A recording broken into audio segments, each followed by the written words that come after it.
Fight Talks by Peoria Life. Unfortunately, our co-host Phil Peterson wasn't able to make it today because of problems at his house. So today we have Aaron White, aka Boogie the Grim Reaper. He is a rising MMA star who recently fought at the what was it? The True True 57 Rev 57. True Rev 57 match. So, Aaron, tell us about your beginning. Well, really, I want to start where I had a pretty fun beginning. I really joined mixed martial arts altogether. It's been 5 years now. Right after high school. Oh wow. Yeah, I didn't know what I really wanted to do after I graduated, and I know I didn't want to just go to school just to be on the school. So I went to the next thing, which was fighting in my book. So I started doing my research on gyms and even just events before I even went amateur, just to see what it was like. It was pretty, and I had some time at Peoria Fight Club, which is a PFC. It was a pretty fun experience. Fought there a few times and then realized that if I wanted to better myself and basically have those high level fights where I can test myself, I would have to really go amateur and look for real fights. So, and throughout all that time where I was training, I was training with Tony Folkers. Oh. So. Oh wow. He's my coach and the one who helped me get ready for this fight that I just had. So what does he specialize in? I'd say really more of he's a ground guy, but he's a very good striker. Oh, so where gym does he train out of? My coach backstory is a little bit of a rough draft that I can't fully talk about because I don't know fully. So that's okay. So the reason why I've been reaching out to you and others in our community is because I am one of the board members of the Peoria Martial Arts Forum. We're an organization that wishes to promote the martial arts and combat sports within the Central Illinois area, especially in Peoria, because I got the idea because after last year at that Guns Down, Gloves Up bout at Peoria Friendship House, it got me thinking about something. There are no boxing shows, there were a few days ago. There are no combat sports tournaments or bouts here. We have nationally renowned fighters. We even have international renowned fighters and legends in the area. Yet no one ever talks about it, and they never get any media attention. So we want to change that. Yeah, no, that's something that we all talk about. Our area needs to be talked about more, especially because of combat, and I think it should be something that the city and even the board, the community, like the board in our city, should look at because we have a lot of people, and we have a lot of things that we could help this community and get a lot of eyes into our city. So and then people that have already been doing it, it'd just be that extra stepping stone for us. So how did you first get into Peoria Fight Club? Sorry for making you repeat the story. Oh no, you're good. I got in Peoria Fight Club. Seen the video one day, as I told you, after I got done graduating. I wanted to see what it was really like. I even looked at a few Street Beef YouTube videos and seeing where some of their fights are located. Watching out for like stuff like that. But when I seen we had something close by, the next thing was training because I didn't want to just jump into a fight because that's stupid. So that's where Tony Folkers came into play, and this is actually before I even knew about, I think, Peoria Athletic Club. Yes. Before I even knew about them. So he was kind of, and Tony was the best option for me because just when I met him as a person, and he was just a genuine being. So when I heard more and more about him throughout people that did mixed martial arts and boxing, I really wanted to go under his wing. So I gotta understand what you're going to, because the gym I currently train at is called Peoria Muay Thai. Like, I actually learned about them from, because after watching Ong Bak, that's a Thai martial arts movie, I wanted to get into Muay Thai. But then I saw the ad for it at this restaurant called Thai Time. They're not open anymore. I saw the ad for them there, so I decided might as well go there. And I've been there since, I think it's been around 10 years, I think. I'm not sure. But hell yeah. yeah, some like when you go to the gym, it's almost like a brotherhood, or you're part of an army of people who always be by your side and have your back. Yeah, no, and that's the reason kind of why I'm glad, I'm able to go around and train with, the other teams that I train with now, like Pac, the winning team, even Core, some guys I train with at Core, Peoria Friendship House, they got KOK, they have a few good guys I spar with. It just all around, I go get good work because, you never want to stay consistent with the people you've been working with for a while. You want to go out and get different looks so you're not sloppy. That's actually a wonderful mentality to have. Like, you don't want to be defined by one place. You want to be so you want to be friends with everybody, so to speak, and you want to strengthen yourself by bonding with everybody. That's great mentality to have, especially in our city, because sometimes I feel like one of the reasons why we don't get as much attention because there's a competitiveness. However, the competitiveness and not working with each other is not mutually exclusive, because competitiveness and friendship are not mutually exclusive to one another. There are periods where they intersect. Yeah, no, that's basically where I try to not get in a mix of, the toxic part of the you see it on the internet. I just don't try to be a part of that stuff because at the same time, I know some people kind of get their words out and everything gets mixed up. I'm one of those dudes who just don't try. I'm not good at talking most of the time, so I usually understand how it goes when we go in the gym and spar, and that's usually how things go. And we can talk, and usually able to talk after that. But yeah, no, I don't let the internet get involved with everything I do. I go see those people that get into it and argue most of the time and spar with them. So it's all love. Oh, so what was it like fight? So tell us, the audience, more about your MMA career, like the matches you've had. I'd say okay. So my first match was, I'd say, the one where I had the. Oh, sorry about that. It's fine. Had a little hiccup here. You all right?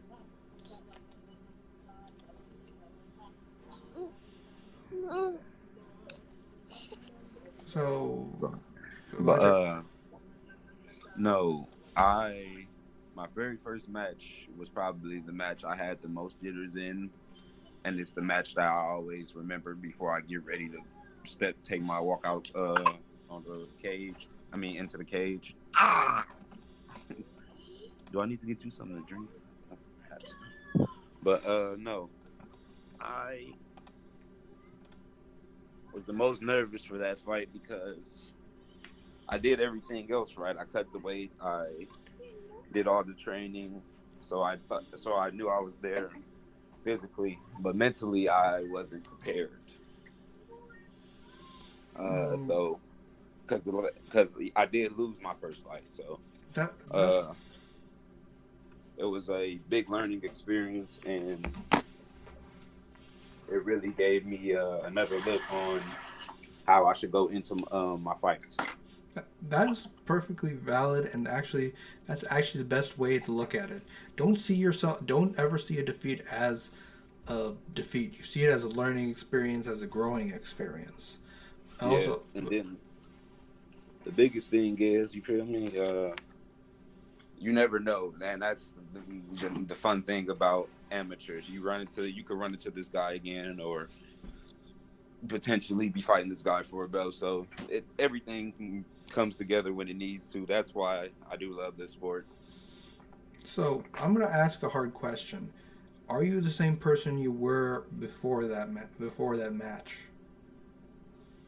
Yes, I am. Nothing's really changed since that match. I'm taking a little break right now for my legs to heal, and I'm getting right back to it because it's just another win at the end of the day, and another person getting ready to fight. I mean, I meant to say after. I mean to say after your loss, the first loss. I apologize. I should have been more specific. No, you're good.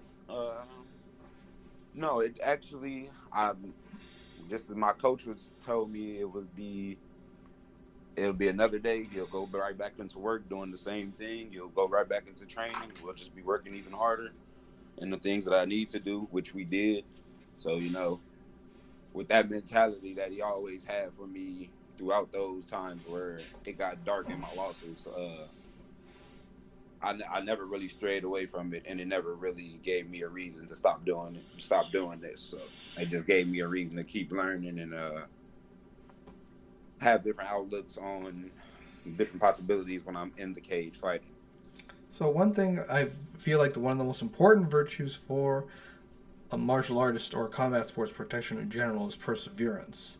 You're gonna get hit, you're gonna get hurt, you're probably gonna lose at times, but that's not the reason. That is not a reason why you should say giving up. You have made that your founding, your cornerstone or your foundation, which is admirable. Yes, and I think, you feel me, the biggest thing, you should go in there knowing, like, yeah, you could lose.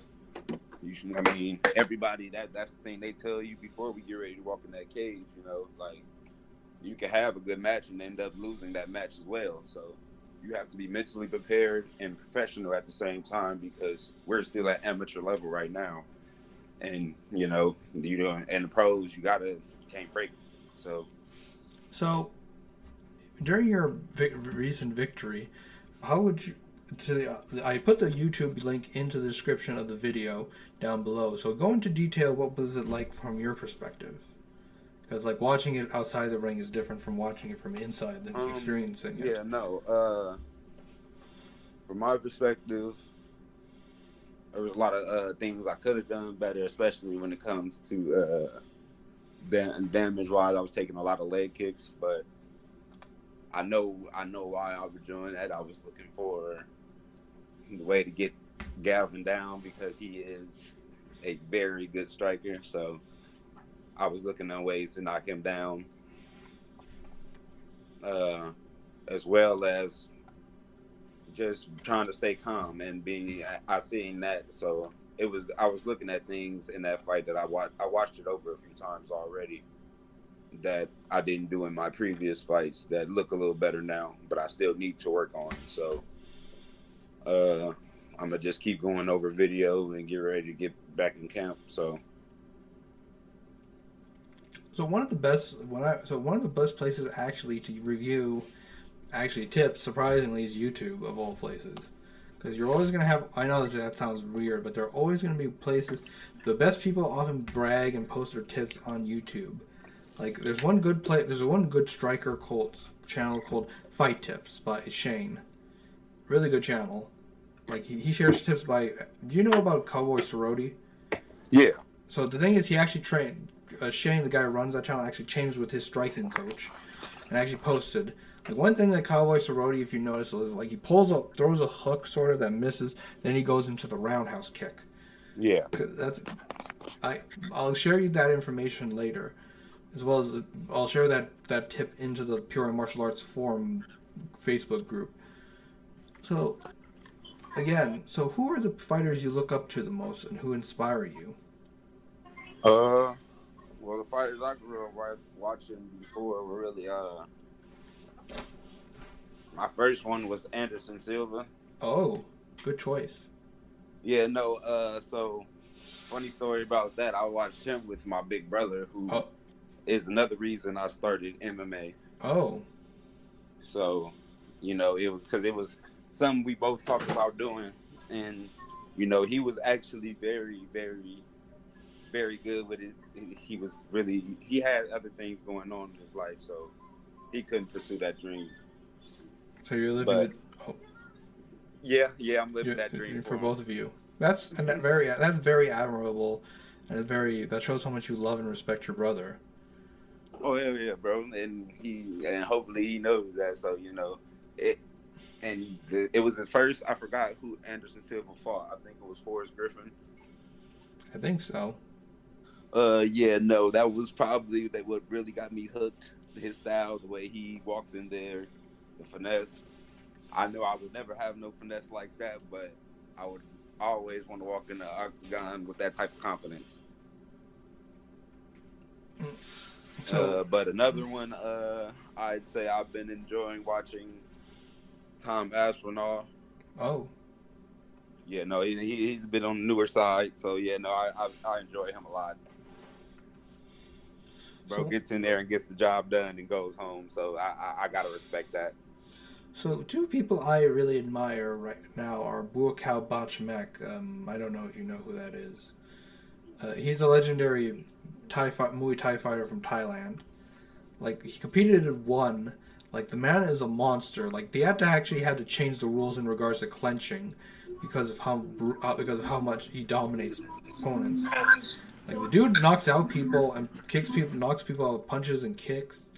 The other, and this is someone you prefer grappling or striking. Am I correct? I prefer striking. Oh, okay. This is someone you should. Oh, okay. My misunderstanding. However, one person you should look up is a man named Masahiko Kimura.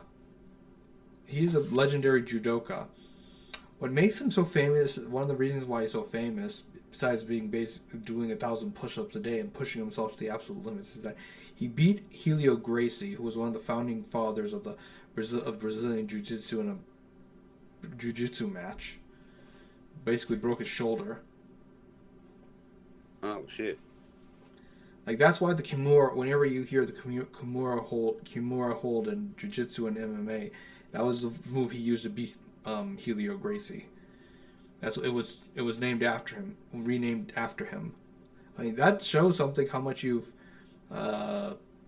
impacted your sport if you have a move named after you. Yeah. Like the Ali Shuffle. Yeah, no, the Ali Shuffle was definitely one of the notable ones in boxing. So, but I'd say when it comes to, like, I guess, style, and the guy who I just love in there who doesn't fight anymore because I think it was health reasons. It was Zed Beat. Oh. Featherweight. He was a featherweight fighter in the UFC.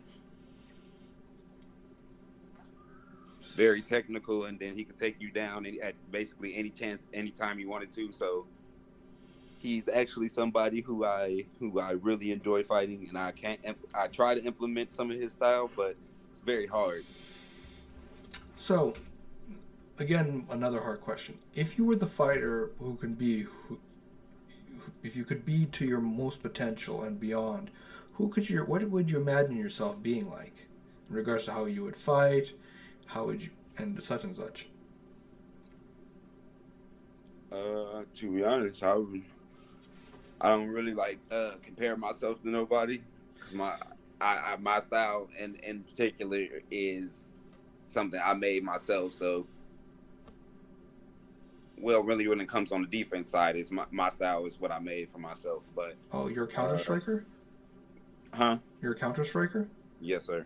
Oh, that's clever. That's always. I try to be that myself. I don't fight. Truth be told, I'm as skittish as a bunny, so that's why I don't even go. I'm even reluctant to time or spar. So yeah, no. Let's see what sparring, like,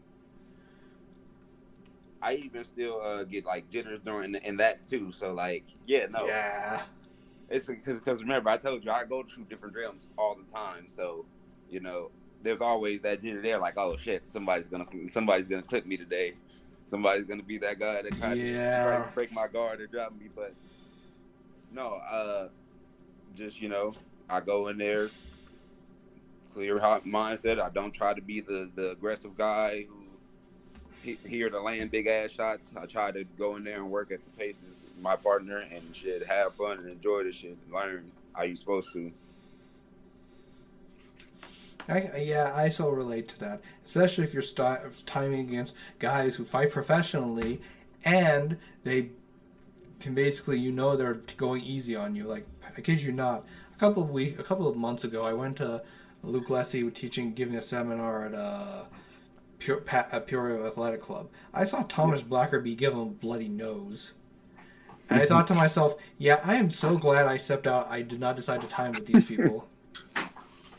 Oh yeah, but no, that's just like it happens. Everybody usually gets a small little injury time and time again when you're sparring. So yeah, but the fact that Thomas Blop gave a professional Muay Thai fighter who recently won his match a bloody nose. Yeah, no, it's always a good time there. I mean, I'm just like a jackal or something watching two lions fight and like saying, not getting in the middle. Hell yeah, but it's a beautiful time when you're seeing both of those two go at it. Yes, it is. And yeah, no, those are the little things I actually love enjoying. Like, just even seeing guys like Luke, because I was actually at one of his seminars, and he's the shit. He is definitely the shit. Like those are one of the other styles I really do like. This able to do whatever you want there. That is amazing. So, in regards to my earlier question, like, what if you if you had Sylvia's confidence? Like, what would you have? What would you be like as your own unique person? I have a lot. I'd probably say I have a lot more fight. I'd be a lot more active as he was, and real focused on that goal of becoming pro very soon than where I am right now, because the time at that time, they didn't do it just for like sorry about that. At that time, they didn't do it for just like, a side hobby or, this is my second job. They were doing it to do it because this was their way out. But, it coming from a guy who just, because I'm not someone who was born into the sport or grew up into the sport. I just joined not too long ago, but it's someone who just still, I get 5 years is pretty good. So that's I take that. And I guess I don't try to overdo anything because I'm still learning. So this is just a tip I'm getting from a manga/anime series I like. Imagine a future version of you who's freely exceeded his limits, their limits. That's just the tip I can give to you, because sometimes a single bit of stimulus, a single thought can change a person's mentality. Yeah. And you can have fights like that too, where it could be going left, and then you sit down and have that conversation with your coach, and that spark gets lit back in you. But see, that's a good one. See, I don't even know who I guess I'd go Pain because antagonist wise and everything, just Pain. I really try to go in there and deal a lot of damage when I do go fight, but it just all depends on how the fight goes. But I guess all together I would be. See, this is a tough question for me because I don't really be trying to put myself in a point of view of.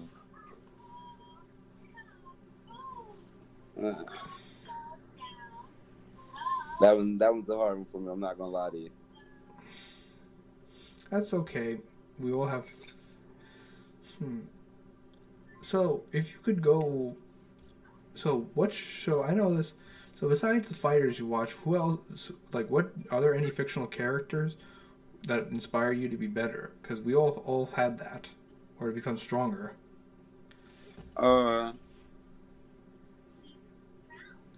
If we're going animes, I'm guessing I'm gonna go because I'm a OG, so you know it's gonna be like have you ever seen Berserk?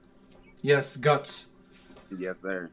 Like, I kid you not, I play Elden Ring, I modeled my character after Guts. Even also in Elden Ring, there's actually there's a weapon based off his sword. That's essentially a Yeah, I big heard they chunk got a of. sword in there. Yeah, I use that mostly, because like Dragon Slayer, it's essentially a big hunk of metal. That basically the fact that it's such a dangerous weapon, not because it is because Guts is the only one who can use it. And I kid you not about this, there was an actual mercenary who led his own band called, whose name Goats. And here's the crazy thing: he had a prosthetic arm also. The thing is, the creator of the series didn't realize, only learned about this after he created Berserk. Like, that's just crazy. That's kind of wild. Yes. Berserk, even like, because the arm that gets built on in the manga, the crossbow arm, that's probably like my favorite setup for him. And the fact it has its own miniature cannon in it. I think that's the reason why like Gods is because he's perseverance incarnate. Like, it's actually interesting that Guts' mechanical arm was modeled after another series called The Cobra. So it was basically a sci-fi series about a space pirate. So a lot of that influenced a lot of other series. Like, if you ever watched Trigun, like Vash the Stampede's arm, like that phrase they got that I told you about exceeding your limits is from a series called Jujutsu Kaisen. I don't know if you know that. Oh yeah, I know what Jujutsu Kaisen is. Like, it's a series that Gojo says that to Megumi. I don't know if you. Yeah, I ain't gonna lie. I'm still kind of dealing PTSD off the season, so. No, this is from the first season. I know. Are you still in the first season? No, I finished both seasons. I'm also caught up with the manga. I won't reveal the manga. But Please don't. Of course not. But things get crazier. That's all I'll say. Hell yeah. So the thing is, when Megumi releases his domain expansion for the first time, because like he's losing against that cursed spirit, but then he learns Gojo's work. Essentially, Gojo is his coach when you think about it. Yeah. Like, basically tells him you can imagine a future version of you that can be stronger. That's when Megumi decides to use domain expansion for the first time. So that's like, I can sometimes, like, it's amazing how much fictional shows can inspire you and actually give you some motivation, as long as, like, now especially I've noticed a lot of things, especially, this is gonna sound weird, especially among current martial artists and combat sports practitioners, well, with the exception of Andrew Tate. Like, anime and manga are very popular because our generation as millennials and Generation Z people, as well as older and Generation X to a lesser extent, still to an extent, and we grew up on Dragon Ball series, Yu Yu Hakusho, Bleach, Naruto, One Piece, like some of the Cowboy Bebop. Yes, we grew up watching this stuff, being amazed by these characters, as well as, and here's the crazy thing. Those shows were in turn inspired by Western media, like fighters, like Bruce Lee admired. I know this may sound such a jump, like Bruce Lee admired African American boxers like Muhammad Ali, and in turn, like current fighters admire Eastern martial artists. Like, it's a mutual respect that helps each other grow. Like, that's maybe one of the reasons why I know in the African American community back during the 70s and 80s, why Kung Fu was so popular, because it gave it was used as a, how do I say this? Basically, using a power, one marginalized minority group could look up to another minority group as inspiration for strength. Because that's why why I noticed something about the African American community. Like, anime is very popular. Manga very popular. Like, one of my favorites back when I was teaching, I used to teach martial arts at Manual. Out of curiosity, which high school did you go to? I graduated from Manual. Oh, really? How long ago? I was in 2020. 2020. So, let's see. You're 26, I assume? Or 22? 22. Yeah, no, I'm 23. Oh, sorry. So, yeah. Like, one of my favorite students there, he's a very big manga and anime fan. Of course, the fact that he speaks in Japanese while he's kicking the pads was amazing. It just made me laugh. Of course, doing a mock sparring match, you know how I started it? I goaded him by saying, "Bring it on, weeb." That's I a joke. probably might know dude what's his name? Jalen Compton. He, he's probably a sophomore right now. I shouldn't be saying people's names. But amazing kid, very talented. Another, like, they're so amazing what kind of talented people, like, not, the reason why I actually started teaching combat sports at Manual is because originally I was a creative writing teacher for working for Art Inc. But I made me realize something. What can I actually teach kids that would be interesting? That I can teach them combat sports because that's way more interesting. Because I feel like what Robert Bryant did with Peoria Fight Club and what KOK is trying to do with Guns Up, Gloves Down. I feel like martial arts and combat sports is great relief for energy, teaching your kids discipline, and that violence is not violence is never justified unless it's necessary. The fact that also it teaches you that there are some fights not worth fighting. Yeah, no, and that's why I think we need more people, more eyes, I guess, more educated eyes. Looking at more in at these big events like Guns Up, Gloves Down, PFC, PAC, just all the camps in general. Go, like just get an outlook.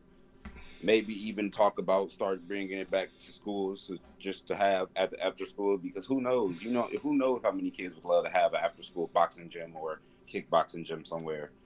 They'll do wrestling and football, so why not try these new things? Yeah, like one legendary boxer's name from the area was named Francis Sargent. So one reason why he got into it because he wasn't good at team sports. So that's why he got into boxing. The fact the man fought against Muhammad Ali and Mike Tyson, he lost, but he fought against two legends, and he can still tell the story. That says something. Yeah, He's a fine like. But you're right. That's one of the reasons why I wanted to create the Peoria Martial Arts Forum, because to also potentially get combat sports back into the schools, like everything I like. Sometimes I feel like you've truly accomplished your goal is when you inspire others to be better as well as you. So actually, it's interesting that you mentioned that your older brother convinced. Like, I started taking karate lessons. That's why I first got into combat sports when I was 8 or 9. Or it's been skills that felt like an eternity ago. He inspired me to go into it because he was in class also. So it's amazing how much our loved ones inspire us, but also we kind of inspire them also when it comes to combat sports. yeah, no, that's and there's nothing better than living the dream and also enjoying it, because you could be doing this just to be doing it, or you could just be your foot can be in and out of it. But I know learning and loving the sport now, you can't have one foot out, one foot in, one foot out. That's how you get hurt. I know, yeah, I agree. So that's why I'm a little bit skittish when it comes to, well, because for one thing, I flinch a lot when I'm during sparring. Also, because I have Asperger's syndrome, sometimes my reaction time isn't the best. Right. So, if you were to give tips to an up and coming fighter, what would you tell them? Uh, don't focus too hard on. I say my biggest thing was I was too focused on my weight cut. Oh, Yeah, my very first fight, it looked good, but it didn't feel good. And it was really more of this my first time cutting weight. Didn't really do all my research behind it. So, yeah, no, I just jumped in thinking I knew what I was doing just because I was an athlete and I knew my body. But no, definitely take your time. Look at your nutrition, calories, and all those things before you start doing that, because when it comes to hitting mitts, training, just be consistent. You got to be consistent. The days you give yourself breaks, or I say you feel like you need to sit in the house, you should be either doing a workout or looking up something that you could learn in that sport, because ain't nothing wrong with keeping yourself educated, yeah, especially on a lazy day. Yeah, I agree. I feel like if I don't exercise at least once per day, unfortunately, I have not exercised today. You feel dead inside. Like you feel like Yeah. something. Like it's only after you exercise intensely that you actually, for at least at any, you only feel the world feels alive, and so do you.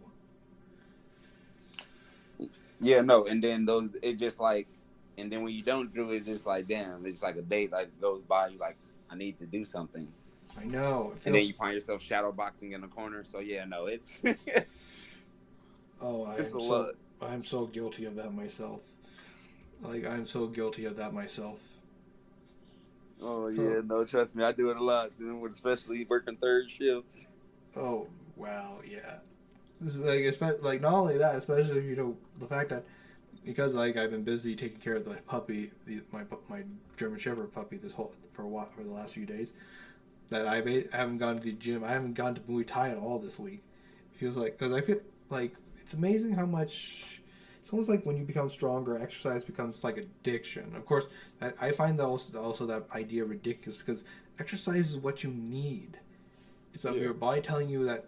Well, it does have symptoms like you feel down. Does feel like withdrawal symptoms from a drug or some shit. The fact that comparing exercise with like Coke or something is just far fetched, but yeah, no, you feel like you got that little rush where you feel like you ain't did nothing, and then you just bursting with energy at a certain hour. I know like it's you're always wanting that feeling like you're feeling you it's like complacency is awful like you're twiddling your thumbs you're like a volcano waiting to explode but there's no way you can.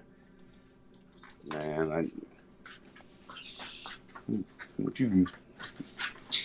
Oh, okay, I think you got. Sorry about that. So so here I'm going to say another this time it's going to be a real controversial question. Okay. What are your thoughts on Andrew Tate?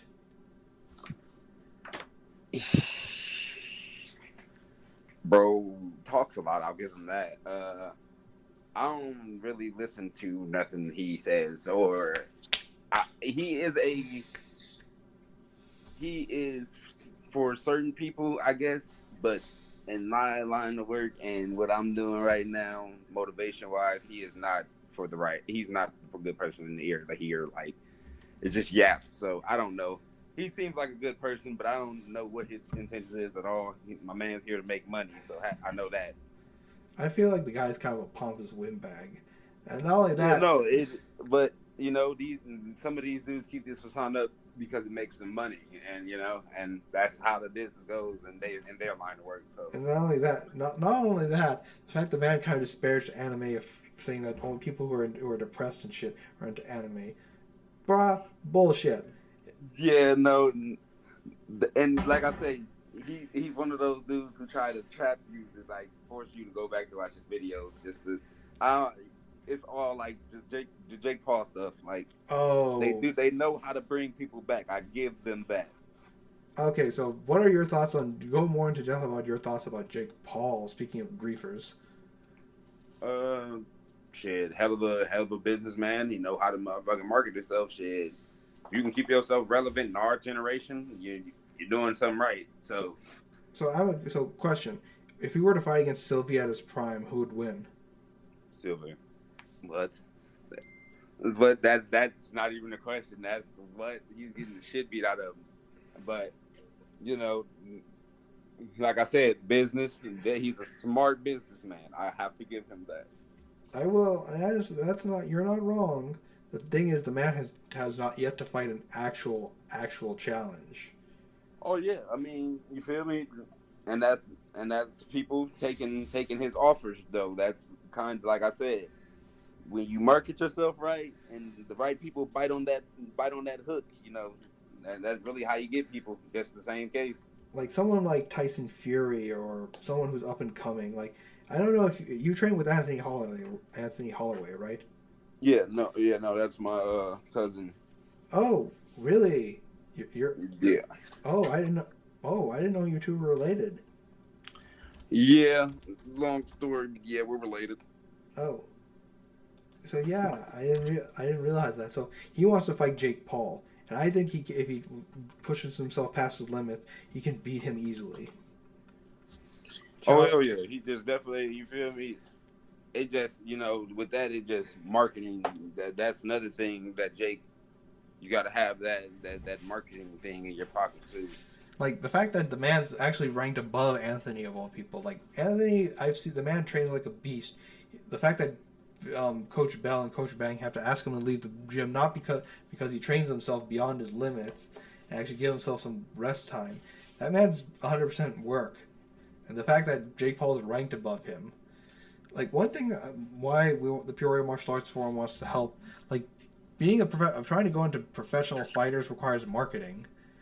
Like not everyone has that luxury of like it takes money, it takes media attention. The fact that Jake Paul knows how to market himself makes him lucky. Like Yeah, there's someone who could. I know there are probably people around here who could beat his ass easily, and they unfortunately they can't get attention. Like not only another reason why I started the forum is that we're in the middle of Chicago, St. Louis, Missouri, Iowa, Indiana. Those are states where a lot of fights happen. Now a lot of our fighters have to leave Peoria to fight, but here's a good question: that requires a flight, a car, and money. Not every one of those around here, especially in the South Side and the East Bluff, have that luxury. yeah, Because that's why I want to have more bouts here because they can just come and go into the Civic Center or Expo Gardens and beat up someone. yeah. No, and that's and the right way, and not just doing it up to your will or just jumping in there because you know I don't really how do I say it like the biggest thing is we have so much going on in our city that it ain't enough positive shit to do. So what is there to do when it ain't no positive? It's straight negative. So you got kids that don't even supposed to be doing stuff at bad age and stealing cars and shit. I know. That just shit you never see you never supposed to see at kids doing at a certain age. It's just like and you feel me, the excuses they try to throw out are dog shit, but if we did have more things in our community in the schools for these kids to go do other than look at each other every day when they get out of school, I think it would make something change. I agree. Like somebody should honestly talk to District 150 about putting in combat sports into that as an after-school program. I mean, I was doing with Art Inc. to teach them, but I was one person. But also, Art Inc. has enough trying to focus on other things. So it's just a complicated. It's amazing how broken our city can be at times. I also started the forum because I wanted to help address some of the issues within the city. I apologize if I repeat myself. No, you're good. But yeah, no, it's things that we could do definitely as a community. But I know that takes time because, as you said, it's kind of broken, and it's not enough communication amongst people to even try to get something big as a real organization going. But it does start with somebody. So I agree. I mean, that's what like again I keep talking about the Peoria Martial Arts Forum. I'll confess it's a little bit of advertisement for the organization. Is that we started it because I realized that I can't be the only one. That's why I'm reaching out to people like you and other fighters in the area to get you guys' attention, so people notice and realize what our Peoria can be.